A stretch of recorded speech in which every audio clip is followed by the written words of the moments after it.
ನಮ್ಮ ಸತೀಶ್ ಜಾರಕಿಹೊಳಿಗೂ ಅನಿಸಿದ ಕಾಣ್ತದೆ. ತಪ್ಪೇನಲ್ಲ, ಬೆಳೆದಾರೆ ಅವರು, ಹಿಂದೆ ಅನೇಕ ತೊಂದರೆಗಳನ್ನ ಅನುಭವಿಸಿದ್ದಾರೆ. ಇಬ್ಬರಲ್ಲೂ ತಪ್ಪುಗಳಿದ್ದಾವೆ, ಇಬ್ಬರಲ್ಲೂ ಒಪ್ಪುಗಳಿದ್ದಾವೆ. ದೋಷ ಇಲ್ಲದವ್ರು ಯಾರೂ ಇಲ್ಲ ಜಗತ್ತಿನಲ್ಲಿ. ನಾನು ಹಿಡ್ಕೊಂಡು ಈ ಮಾತನ್ನು ಹೇಳ್ತಾ ಇದ್ದೀನಿ.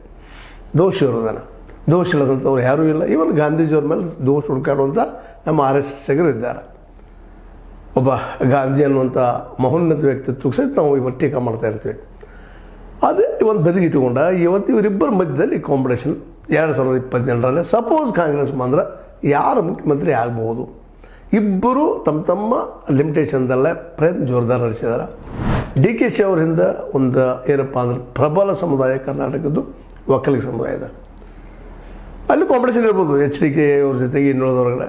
ಇಲ್ಲೂ ಸಹಿತ ಇವ್ರ ಹಿಂದಿರುವಂಥ ಅಹಿಂದ ಸಂಘಟನೆ ಇವ್ರು ಮಾಡಿಕೊಂಡ್ರು. ಸಿದ್ದರಾಮಯ್ಯ ಬೆಂಬಲ, ಸಿದ್ದರಾಮಯ್ಯ ಜೊತೆಗೆ ಬೆಳೆದ್ರು, ಸಿದ್ದರಾಮಯ್ಯ ಇವ್ರನ್ನ ಬೆಳೆಸಿದ್ರು.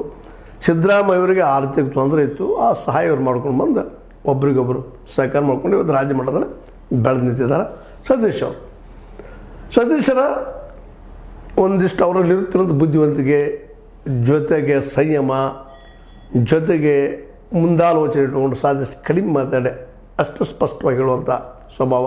ಆದರೂ ಕೆಲವೊಮ್ಮೆ ಹಿಂದೂ ಶಬ್ದದ ಕುರಿತಾಗಿ ಅವರೇನೋ ಮಾತಾಡಲಿಕ್ಕೂ ಏನೋ ಆಗಿ ರಾಷ್ಟ್ರಮಟ್ಟದ ಚರ್ಚೆ ಆಗಿದ್ದು ನಾವು ನೋಡಿದ್ವಿ. ಆ ವಿಷಯದಲ್ಲಿ ನಂತರದಲ್ಲಿ ಮೌನ ಆದರೂ ಅನ್ನೋದು ಸಹಿತ ಅಷ್ಟೇ ನಾವು ಇಲ್ಲಿ ನೆನಪಿಡಬೇಕಂತ ವಿಷಯ. ಅಂದ್ರೆ ಇಬ್ಬರಲ್ಲೂ ಸಮಾನ ಗುಣ ಏನಪ್ಪ ಅಂದರೆ DK ಅವರು ಮೂಲತಃ ಕಾಂಗ್ರೆಸ್ಸಿಗರು, ನಮ್ಮ ಸತೀಶ್ ಅವರು ದೇವೇಗೌಡರ ಜೊತೆ ಕೂಡ್ಕೊಂಡು ಸಿದ್ದರಾಮಯ್ಯ ಬೆನ್ನತ್ತೆ ಬಂದಂಥವ್ರು. ಇವರು ಸೆಕ್ಯುಲರ್ ಆಗಿ ಬೆಳೆದಂಥವ್ರು, ಅಹಿಂದ ಮೂವ್ಮೆಂಟ್ ಮಾಡ್ಕೊಂಡು ಬಂದಂಥವ್ರು.